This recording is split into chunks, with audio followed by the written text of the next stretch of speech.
Parla tifoso dell'Azzurra.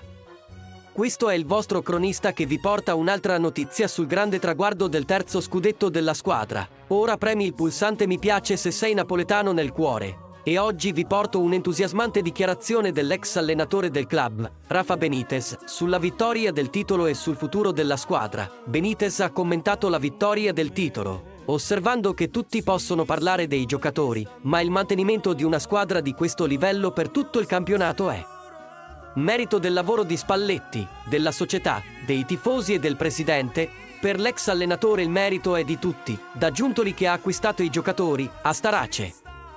Benitez ha parlato anche del futuro della squadra, affermando che il Napoli dovrà fare un bel mercato e se Spalletti vorrà continuare potrà continuare a fare la storia in Serie A, gareggiando con gli altri senza problemi. Secondo lui, vincere il terzo scudetto era meritato, visto che il Napoli è stato superiore al Milan per tutto l'anno.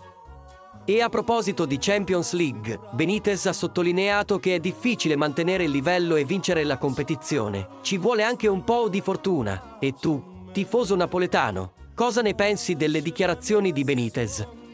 Sei d'accordo sul fatto che la vittoria del titolo sia merito di tutti nel club, dai giocatori al presidente, e sul futuro della squadra? Pensi che il Napoli sia pronto per competere in Serie A e Champions League? Lascia la tua opinione nei commenti. In sintesi, Benitez ha mostrato il suo orgoglio per il risultato del Napoli, ma ha sottolineato che il merito è di tutto il club e anche dopo la sua scomparsa, l'ex allenatore segue ancora la squadra e augura un futuro di successo per il club. E a proposito di futuro, tifosi, quale giocatore del Napoli pensate sarà fondamentale la prossima stagione? Kvaratskhelia o Osimhen? Lascia la tua opinione nei commenti e tifiamo insieme per il successo del nostro club.